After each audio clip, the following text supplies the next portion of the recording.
പ്രേക്ഷകർക്ക് സ്വാഗതം. ഇത് ബ്ലാസ്റ്റേഴ്സ് സോക്കർ സൂപ്പർ കപ്പിലെ ആദ്യ മത്സരത്തിൽ തന്നെ വിജയിച്ചുകൊണ്ട് ഇപ്പോൾ സൂപ്പർ കപ്പിന്റെ ക്വാർട്ടർ ഫൈനലിലേക്ക് യോഗ്യത നേടിയിരിക്കുകയാണ് കേരള ബ്ലാസ്റ്റേഴ്സ്.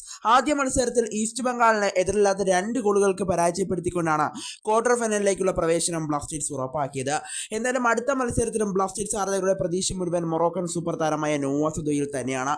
കാരണം കഴിഞ്ഞ മത്സരത്തിൽ 2 ഗോളുകൾ നേടുന്നതിനും വഴിയൊരുക്കിയത് നോവ സദോയ് തന്നെയായിരുന്നു. കാരണം ആദ്യം ബ്ലാസ്റ്റേഴ്സ് പെനാൽറ്റിയിലൂടെയാണ് ഗോൾ കണ്ടെത്തിയത്. ആ പെനാൽറ്റി നേടിയത് നോവ സദോയ് ആയിരുന്നു. പിന്നീട് 2ാം ഗോൾ നേടിയത് നോവ തന്നെയായിരുന്നു. ഒരു വെടിയുണ്ട ഗോൾ തന്നെയാണ് താരം നേടിയെടുത്തത്. അതുകൊണ്ട് തന്നെ അടുത്ത മത്സരത്തിലും ബ്ലാസ്റ്റേഴ്സ് ആരാധകരുടെയും പ്രതീക്ഷ നോവയിൽ തന്നെയാണ്. എന്തായാലും അടുത്ത മത്സരത്തിൽ മോഹൻ ബഗാനെയാണ് ക്വാർട്ടർ ഫൈനലിൽ ബ്ലാസ്റ്റേഴ്സ് നേരിടുന്നത്. ഈ മാസം 26-ാം തീയതി ഈ വരുന്ന ശനിയാഴ്ച വൈകുന്നേരം 4:30-ക്കാണ് ആ മത്സരം നടക്കുന്നത്. എന്തായാലും ആ മത്സരത്തിൽ ബ്ലാസ്റ്റേഴ്സ് ഇറങ്ങാൻ സാധ്യതയുള്ള ഒരു പോസിബിൾ ലൈനപ്പാണ് ഇവിടെ നമ്മൾ പരിശോധിക്കാനായിട്ട് പോകുന്നത്. അതിനുമുമ്പ് നമ്മുടെ ചാനൽ കണ്ടുപോകുന്ന ഏകദേശം 80% പേരും ചാനൽ ഇതുവരെയായിട്ടും ഒന്ന് സബ്സ്ക്രൈബ് ചെയ്തില്ല. അതുകൊണ്ട് ദയവായി എല്ലാവരും നമ്മുടെ ചാനൽ സബ്സ്ക്രൈബ് ചെയ്തേക്കുക. അപ്പോൾ നമുക്ക് ഇതിൻ്റെ വീഡിയോ തന്നെ കടക്കാം.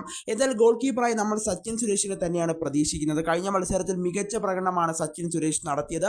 ഒരു കംബാക്ക് തന്നെ താരം കഴിഞ്ഞ മത്സരത്തിൽ നടത്തി എന്ന് തന്നെ നിലവിൽ പറയേണ്ടി വരും. കൂടാതെ ക്ലീൻ ഷീറ്റും കഴിഞ്ഞ മത്സരത്തിൽ താരത്തിന് നേടിയെടുക്കാൻ സാധിച്ചിട്ടുണ്ട്.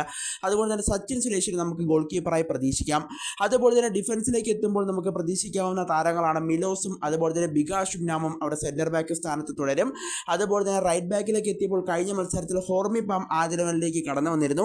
എന്നാൽ ഈ മത്സരത്തിലേക്ക് എത്തുമ്പോൾ നമുക്ക് അവിടെ ഐബാൻ ഡോഹ്ലിങ്ങിനെ പ്രതീക്ഷിക്കാം. അതുപോലെ തന്നെ ലെഫ്റ്റ് ബാക്കിലേക്ക് പോകുമ്പോൾ അവിടെ നവോച്ച തന്നെ തുടരാനാണ് സാധ്യതകൾ കാണുന്നത്. അതുപോലെ തന്നെ മധ്യനിരയിലേക്ക് എത്തുമ്പോൾ അവിടെയും 4 പേർ തന്നെ തുടരും എന്നാണ് നിലവിൽ നമ്മൾ പ്രതീക്ഷിക്കുന്നത്.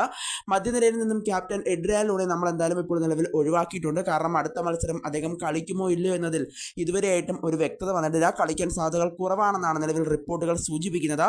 അതുകൊണ്ട് തന്നെ ഈ പോസിബിൾ ലൈനപ്പിൽ നമ്മൾ ലൂണയെ ഉൾപ്പെടുത്തിയിട്ടില്ല. ലൂണയെ ഉൾപ്പെടുത്താതെയാണ് നമ്മൾ ഈ ലൈനപ്പ് തയ്യാറാക്കിയിട്ടുള്ളത്. മധ്യനിരയിലേക്ക് ഒന്ന് പോവുകയാണെങ്കിൽ ഒരു ഡിഫൻസീവ് മിഡ്ഫീൽഡർ സ്ഥാനത്ത് നമുക്ക് അവിടെ ദുസാ ലഗാത്തോറിനെ പ്രതീക്ഷിക്കാം. അതുപോലെ തന്നെ ബിബിനെയും നമുക്ക് അവിടെ പ്രതീക്ഷിക്കാവുന്ന താരവുമാണ്. അതുപോലെ തന്നെ ഇനി ഡാനിഷ് ഫറൂഖും അതുപോലെ തന്നെ നോവ സദോയും മധ്യനിരയിൽ തന്നെ ഉണ്ടാവും. നോവ സദോയ് കൂടുതലും മുന്നേറ്റ നിരയെ സഹായിക്കാൻ തന്നെയായിരിക്കും ഉണ്ടാവുക. ഒരു വിങ്ങറിന്റെ സ്ഥാനത്തായിരിക്കും അദ്ദേഹം കളിക്കുക. അതുപോലെ തന്നെ മുന്നേറ്റ നിരയിലേക്ക് പോവുകയാണെങ്കിൽ ജീസസ് ജിമിനസും അതുപോലെ തന്നെ ക്വാമെ പെപ്രയും ഉണ്ടാവാനുള്ള സാധ്യതയാണ് നിലവിൽ നമ്മൾ പ്രതീക്ഷിക്കുന്നത്. എന്തായാലും ഇങ്ങനത്തെ ഒരു ലൈനപ്പിലായിരിക്കും ബ്ലാസ്റ്റേഴ്സ് അടുത്ത മത്സരത്തിൽ ഇറങ്ങാൻ സാധ്യതകൾ കാണുന്നത്. നിങ്ങൾക്ക് ഇഷ്ടപ്പെട്ട ലൈനപ്പ് നിങ്ങളും ജസ്റ്റ് ഒന്ന് കമൻറ്റ് ചെയ്തേക്കുക. അപ്പോൾ അടുത്തൊരു വീഡിയോയിൽ നമുക്ക് വീണ്ടും കാണാം.